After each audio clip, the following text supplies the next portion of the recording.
Well, I agree with you that Bernie could have been more forceful about Biden and about the problems with Biden. That was definitely something that I thought was true at the time. I didn't see the problem mainly in Bernie himself. I saw it Hmm. mainly in the people who had gotten involved. Because in 2016, a lot of people who went to college had this attitude of, oh, you can't do anything with the Democratic Party. You can't run a candidate in a Democratic Party primary who's going to get anywhere. And I remember this. I remember being one of these people who thought, there's no way he's going to get more than 10%. And there was this big surprise that he did so much better than that. And then a lot of people were getting into it kind of late and trying to hop onto it once they saw that, wow, this has got more legs in it than we think that it has. In the intervening period, all of these people who had gotten in and were trying to be part of a message that he had crafted started trying to craft the message for him. They started saying things like, we're going to try to push him to the left. Now, I don't think that he responded by changing his messaging, but what did happen is that the media and his political opponents picked up on all of this conversation that was occurring among his supporters who were professional class, and they started amplifying all of this. And in particular, they started amplifying the Squad and AOC and the messaging that the Squad and AOC were preferring, and the messaging that was coming out of various DSA chapters, and the messaging that was coming out of the Justice Democrats. And all of this stuff around Bernie started to drown Bernie out. For me, this was in 2016, but it was a symbol of what was to come for me, is Bernie having the mic taken from him by the Black Lives Matter demonstrators and then letting them have it, not taking it back, not taking control of the situation. We thank you for honoring us with your presence. This is as far as Vermont Senator Bernie Sanders got into his Social Security speech at Westlake Park. Thank you, Seattle, for being one of the most progressive cities in the United States of America. Moments later, Black Lives Matter activists rushed the stage. We are trying. We're gonna let you on the mic. Activists who last year shut down a holiday tree lighting in the same park today prevented the most progressive candidate for president from speaking to thousands of people who came to hear him. I came here to join this rally, watch what was going on, not to listen to somebody take over the stage. As the crowd called for activists to step aside, Sanders waited patiently. We are shutting. We will shut it down. After about 20 minutes, Sanders' wife, Jane, appeared to give the signal it was time to go. Soon after, they left the stage. It was just disrespectful. Well, I think it's unfortunate because, among other things, I wanted to talk about the issue of Black lives. But the fact that the American people are tired of seeing unarmed African Americans shot and killed. But there are other issues as well that we have to talk about. And I remember Trump at the time said that was ridiculous. How could he let that happen? How could he allow them to take the mic? I'd never let that happen. I would never give up my microphone. I thought that was disgusting. That showed such weakness. The way he was taken away by two young women, the microphone, they just took the whole place over. And the audience, which liked him, they were him. They're saying, what's going on? How can this happen? That will never happen with me. I don't know if I'll do the fighting myself or if other people will. But that was a disgrace. The way I felt badly for him. But it showed that he's weak. You know what? He's getting the biggest crowds, and I'm getting the biggest crowds. We're the two getting the crowds. But believe me, that's not going to happen to Trump. And I think that Trump was right about that Bernie should never have allowed the mic to be taken from him in 2016. And that willingness to let people take the mic, to let the younger generation and the activists who've been to college take the mic and talk over him, that's what did him in 2020. Okay, but I just want to understand. So this event that happened in 2016, actually, when he was more successful, is the evidence for why there was less success in 2020? And also, when it's an evocative image. So what is the real life example of how that manifested in 2020? Because as I recall, Bernie in 2016 was dogged by accusations that he was anti-Black, that I can't imagine being filmed in a wrestling match with a Black Lives Matter protester over a microphone would have been especially good optics for him. And that to the extent that there was any movement between 2016 and 2020, it was some sense of wanting to insulate oneself against all of the identity politics driven attacks that he had gotten in 2016 by not making mistakes. But I'm struggling to understand how an unaffiliated group like Black Lives Matter making a choice to do activism in one way or another in 2016 reflects on the choices that you describe as being made by the Bernie 2020 campaign in listening to or bringing more people into the fold who are from the professional managerial class or from the rump. The rump class. Professionals. Yes, the rump successful part of the professionals. Yes. So I, of course, don't think that Bernie should have gotten into a wrestling match over the mic. And I only mention this because I think it's evocative. It's a kind of symbolic incident that is suggestive of what he would then go on to do. In terms of what he concretely did, I mean, he sought the endorsement of Alexandria Ocasio-Cortez for a quite extended period of time. She went around and hung out with Kamala Harris and Elizabeth Warren before eventually endorsing him much later than anybody would have thought she would have done. Wait a minute, right? Just one point of clarification. I don't recall any insinuation that there was any chance that she would ever link up with Kamala Harris. Elizabeth Warren, 100%, but Kamala Harris, that's news to me. Yeah, she appeared in photographs. She took meetings and did public appearances with these people, allowed them to be associated with her, allowed them to suggest that they had things in common with her. She did all of this stuff during the campaign, which was driving us crazy over on What's Left, right? And then when she does endorse, she immediately suggests that Medicare for all is a negotiating tactic to get a public option. So on the substantive economic issues that are really important to us, she suggests that the campaign isn't really serious about all of this. And Bernie has to publicly distance himself from her. That's the first time he publicly distanced himself from people who were co-opting his movement and his energy for their professional cultural causes that did not have the same kind of general resonance with the public. And that's what I mean. It's these people suggested association with him by claiming the word socialist, by claiming the word democratic socialist. They tried to get his energy and use it and turn it to their various purposes. So that I think that all of that is completely true. No pushback from me on the criticism of AOC, but I also don't want to have revisionist history here. Bernie Sanders, AOC didn't endorse Bernie Sanders until October of 2019. We had almost a year long of the primary cycle up until that point, 8 months or whatever it was, of the primary cycle, 10 months up until that point, after most candidates had already announced. We had come through a hard summer where Elizabeth Warren was releasing in a really organized way, rolling out policy after policy after policy, which were very similar substantially to the kinds of things Bernie had been talking about, but doing so in a slick way with all the right words that do appeal to the professional managerial class who writes all the glowing articles about how she should be the next president. She's younger than Bernie. She's womanier than Bernie. Why not choose her over Bernie? That was very much the narrative. And she was peaking through August of that summer.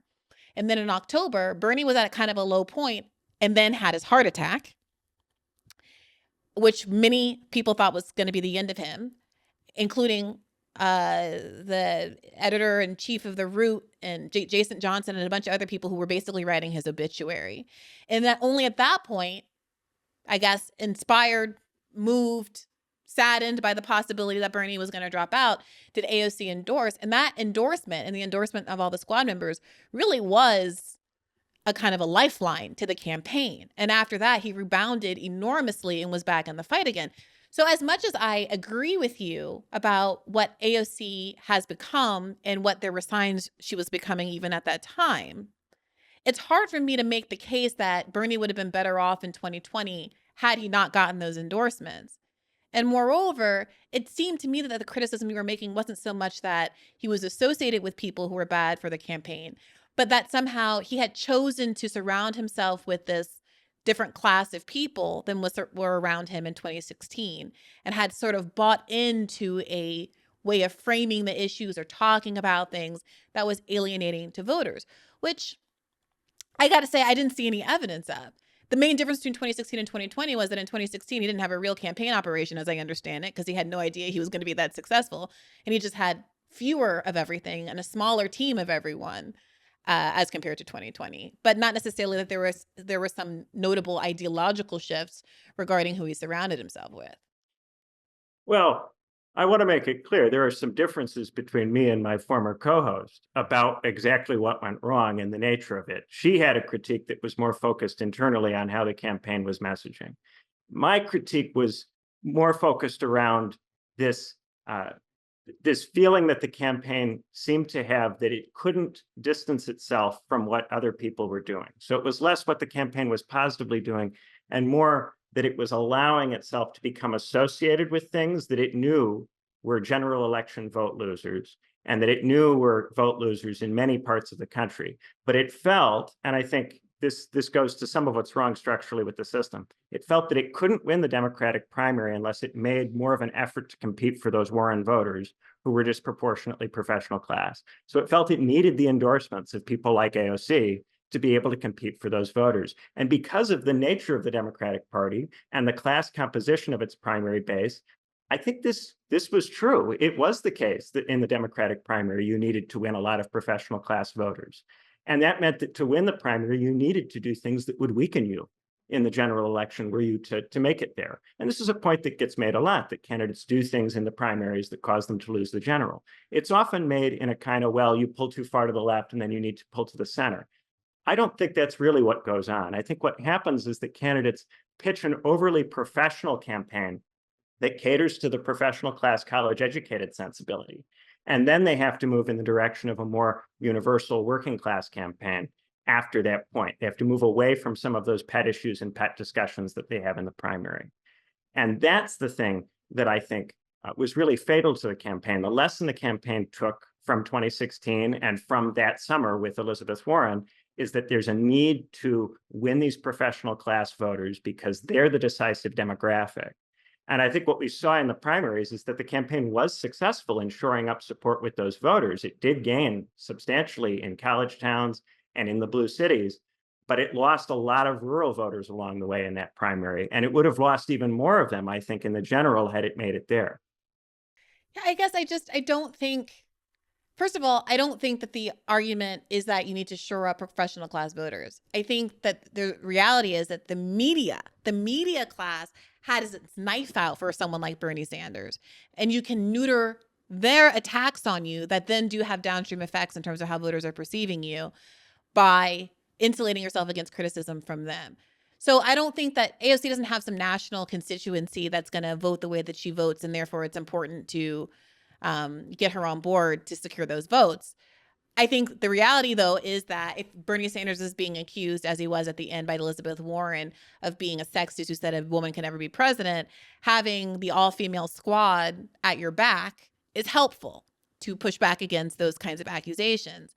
Having, Ilhan Omar and Cori Bush or whatever Black progressives in your corner helps insulate you against the charge that you're a racist. Having people like Cornel West or whomever in your camp, again, helps insulate you against those charges. It's not that Cornel West endorsed Bernie Sanders and then Black people across the country are not going to endorse Bernie Sanders. I think it's a little bit different than that. And the campaign, from the comms perspective, managing the media, which is your job, is really aided by having certain surrogates and proxies that can then say and do things to assuage those audiences without making the principal commit to abolish ICE or whatever policy is perceived to be identified with AOC, but less popular on a national basis. Right. You don't make the commit, but people are still going to associate Bernie with AOC. And when she endorses him, that's going to create an association. And that was why there was a need to distance from AOC when she made the comment about Medicare for all, right? Because once she endorses and she campaigns with him, then they're being seen together. So I think that it was a Pyrrhic victory. Of course, it helped in the polls, and it helped in certain media conversations with certain kinds of critiques that you were hearing from the professional class in the media, which was mainly, the reason they were making these critiques is not sincere. It's mainly because they oppose Right. Bernie Sanders and they oppose what he wants to do. And they're going to come up with something like this anyway, no matter what you do or what you say or who supports the campaign, because they're materially motivated to be opposed to you, right? They're being paid to be opposed to you by the corporations that employ them. So there was only so much you were going to be able to do about them. I think it was a Pyrrhic victory because ultimately it meant that it would be much easier for Bernie's opponents to say, not truthfully, but to say that Bernie supports lawlessness in the streets, that Bernie wants to get rid of the police, that Bernie wants the country to be overrun by immigrants. These kinds of arguments that centrists and the right were then free to make because of this association, I think, even if Bernie had won the primary, would have been very costly to us. Even if we'd won the general election, it would have been difficult to win enough down ballot races with the baggage of this messaging. And this was their real goal. Their real goal was to put you in a situation where the only way you could win the primary was to attach yourself to this messaging. So if you did get through the primary, you'd be attached to these figures and to this messaging, and it would be very difficult to then get rid of it again. Yeah, I don't want to overly belabor this point, and I do want to get to this question of false hope, and that's another critique of the professional managerial class. But I do want to say that when you describe Bernie distancing himself from AOC, which I admit to not actually remembering, I don't remember that happening, but I'll take your word for it, over her saying that Medicare for all was just basically a leverage point.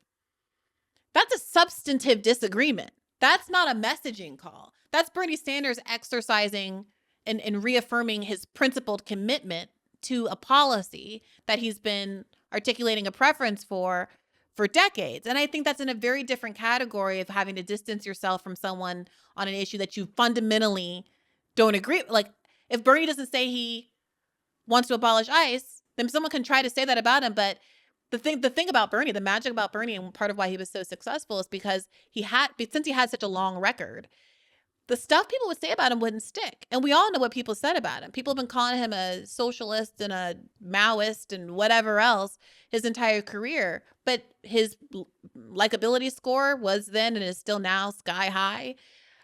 He has all kind of bipartisan support. When you ask all of these Republicans what they think about him, they say, I don't agree with how he wants to get there, but I know that he's sincere and I think he's a good guy. And so I'm less concerned about the idea that someone's going to try to paint Bernie Sanders, who frankly was getting flack from the left about having a protectionist immigration policy, as an open borders guy. I just don't think that was going to be the thing that killed him in a general election. But I do think there's this very real concern of, can a candidate like Bernie Sanders get out of a Democratic primary, given the pushback he faces from liberals, from Democrats, not from the right. I have no doubt about Bernie's Bernie style candidate's ability to beat the right. It's the liberals that were the final boss, it seemed to me. So I want you to speak to that in this question of false hope, because it does seem to me that you similarly have come to the conclusion that is an insurmountable obstacle. And to the extent that electoralism isn't going to be the ticket out, people who are part of the post-Bernie political economy, whether it's podcasters or journalists and the like, who continue to offer as a solution an electoral means out of this through left politics, are in fact misleading their public and at worst exploiting their public for their personal financial gain. Yeah, I think that we've got a major problem here, which is that a big part of the American population now is effectively subaltern. It's not able to make itself heard politically. It doesn't have media of its own. It can't articulate something. So in reference to Bernie, I think that there were a set of views that people had about Bernie that were very difficult to articulate or to get heard in the media or to get out in the media. There just weren't a lot of places where these people could gather or could say what they think. Many of them are so turned off by politics, they don't even have an impulse to talk about it in the first place, much less to write it up or to put it out there in such a way that it gets picked up or it gets spoken about.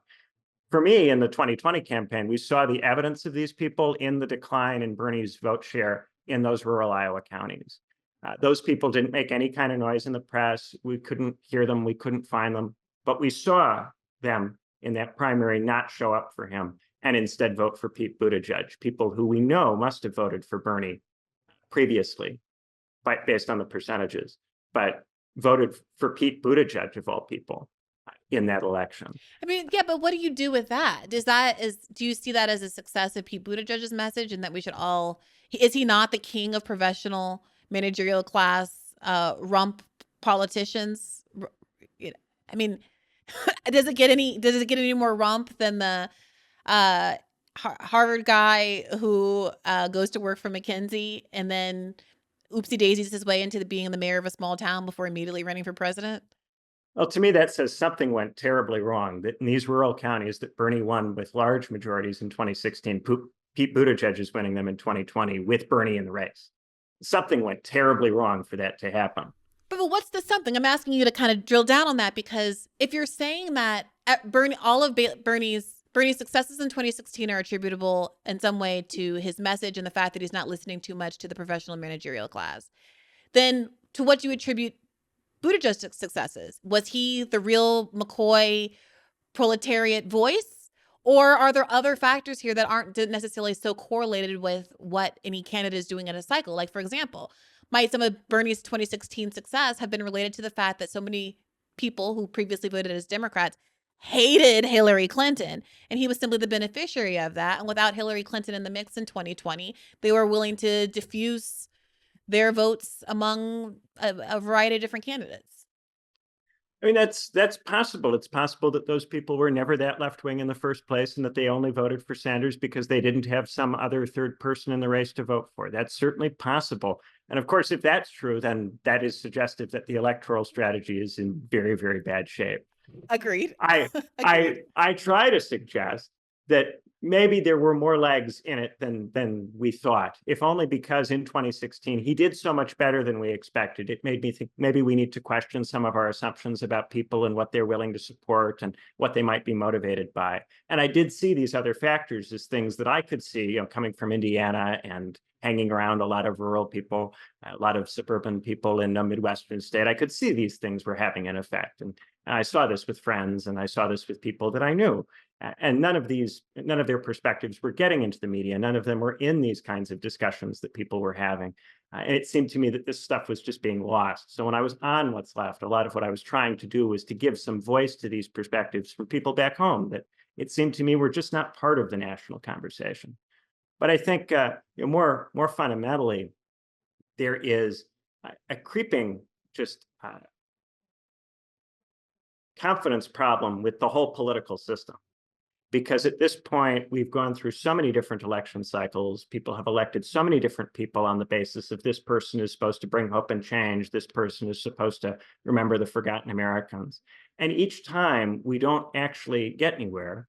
And within a short span of time, this person who's been promising to make major changes starts to sell the current economic situation as somehow transformative or much better than it was before, when we know that the stuff that really matters, healthcare, education, housing, all of these things are getting more expensive and less accessible to people statistically. Biden can make an argument about the stuff in the store, the plastic crap is cheaper than it was, or the price for it is holding steady. But this doesn't address the things that really affect people's ability to be free, make their own decisions, come out of college and not be forced to take whatever kind of job is immediately available to them. I think that there's growing frustration, and this is driving us culturally to get more and more agonistic and nasty with each other. And this is making all of our political discussions less and less productive over time. So when people say, you've just got to vote for Biden to keep out Trump, the point that I like to make, and I made it on Katie Halper's show in 2020, I made it, when I debated Nathan about this question in 2020, these centrists are creating the conditions that are driving everybody crazy. They're making everybody psychologically really stressed out. And when people are stressed out, they look for people to blame. They don't have patience. They don't have the virtues, the qualities that you would expect them to have. They're not able to exercise whatever level of civic education they possess. And so if we keep electing centrists, the quality of the discussion in the country is going to continue to worsen over time, and our ability to make constructive or positive interventions through the democratic system will, I think, continue to decline. And I think it has declined. And I think one of the symptoms of that decline was Bernie doing less well in 2020. I think it has become harder and harder to have a message that cuts across these divisions that lots of different people can sign up to. And I think that this is forcing us to start thinking about, is there some other kind of political system we need? Do we need to make major changes to democratic procedures to have a political system which is able to respond to people's basic needs?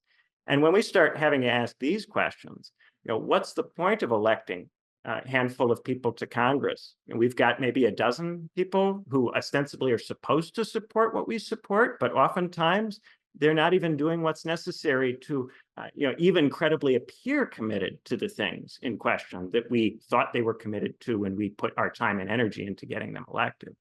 So I'm really concerned at this point that we are wasting our lives, and that there's a set of people now who, because they are getting paid to continue to keep this messaging going, are not really reckoning with the degree to which we're way, way off the tracks, and not at all where any of us thought we would have been. Hey YouTube, thanks for watching. Just a reminder that this is a podcast. You can catch an extra premium episode every Monday for $5 a month at patreon.com/badfaithpodcast. That's patreon.com/badfaithpodcast for $5 a month, an extra episode every week. Additionally, please do consider liking this video, subscribing to this channel. It helps us out. It helps independent media beat the algorithm. We appreciate you. And as always, keep the faith.